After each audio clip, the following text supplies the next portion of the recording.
Hi, what's up? This is Thomas. I'm gonna show you today how to change a bulb in a Christie CP2230 projector. It's at house 1 at the Chinese Sixplex. Let's get started by looking at the actual projector.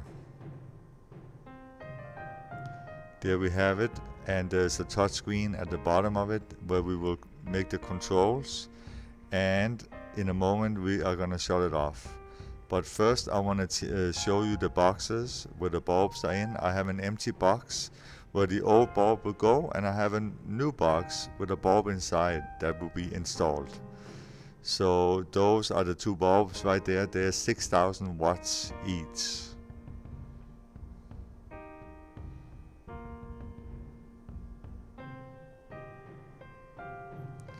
First thing we do is shut off the projector, and some yellow lights up above will appear. There's a power button on the touch panel display, so we just hit that one. Now I'm opening up and preparing the cartridge for the old bulb that's gonna hold the old bulb when it goes out, and here we go to the new bulb that I also prepare so we can easily get it out of that plastic box that it's in. So to this project I will need safety gloves that I will put on, and I will put on a face mask. The last picture here, I'm not going to use that security vest, or vest. So anyway, we are going to move forward and opening the bulb that goes in and have that fully ready right there. Yeah, that's ready, and I'm gonna align it up to fit the correct way inside the projector, and close it a little bit for now. So now we are gonna start taking out the other bulb, and we open the side door with a key, and there's two Allen screws in here that needs to be loose. The one in the back. So I will take off a cover in the back first here, and then I will show you where that screw is inside. That's not the screw, but uh, that will come right now on the next picture here. I'm putting on my gloves, and I have my Allen wrench set available, and I will put on my face mask. We should be good to go.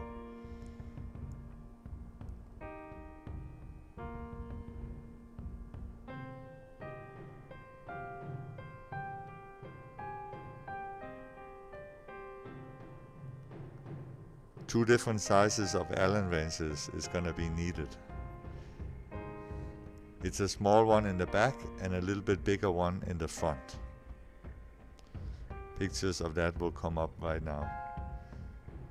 Here is the screw in the back pointed out. We're gonna do that last. This is the first one we're gonna do in front of the lamp.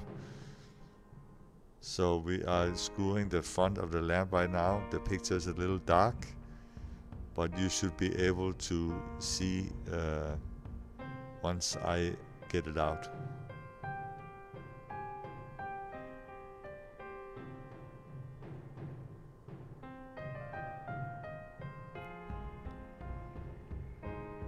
I'm having a little trouble after I screwed it off, actually, to get off the cable. So that's why I'm struggling a little bit right there. Usually it's not that hard to get it off. So I'm taking off that in the front, and then when I screw the screw in the back in a moment, I can then unscrew the bulb inside. The bulb can explode, which is why I have to have safety equipment on. I can also tell you that if the bulb is hot, it is easier. It has an easier way of exploding on you. So now I think I'm screwing the bulb loose inside the lamp house, and I will in a moment here take it out. I'm trying to put less stress on the bulb by holding both hands, one in each end like that. So I will put it over in its box, empty box, on the thing over there, and then now I'm taking the new one to put in. So I'm gonna take it just like this way and get it in. I stick that in, and my hand will now come up and guide it to screw in again. Unfortunately, there's not enough light to show you how it screws in.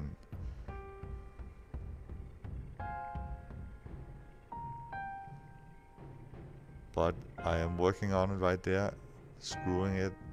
Takes 30 seconds maybe to screw it in. Make sure it's all tight and everything. And now I believe I will screw in the back of the projector. First I will tighten that screw that I showed you earlier, and now I'm doing that same thing in the front again. I'm screwing that Allen screw back in so we can secure the bulb, and the cables are for the bulb to get power, DC power, direct current. So we are now done with that, and I will put that cover back on in the back. It has to do with the correct airflow, that we don't waste the air out in the lamp house, that the blower in the back will keep blowing on the actual bulb so it doesn't get too hot. That's why we're putting that protective cover on in there. It's pretty much to secure the wind stays inside. I'm also having a little trouble with clicking that in correctly, so that's why you see me taking a little longer putting that in. Normally it's not that hard.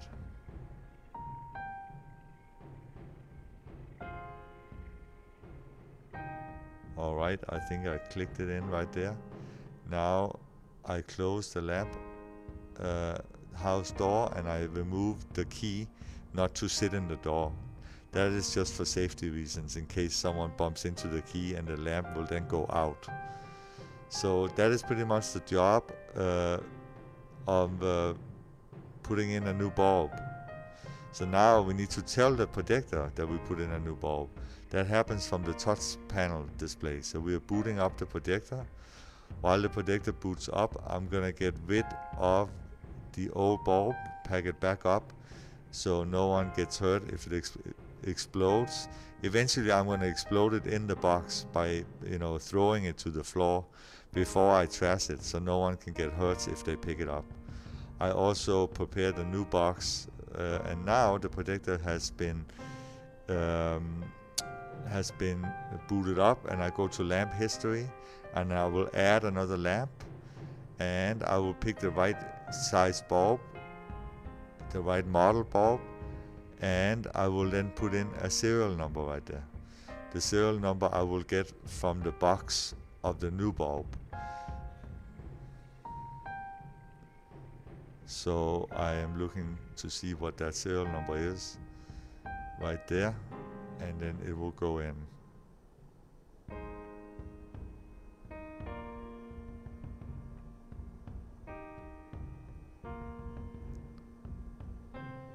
And I will also put the expiration on the bulb.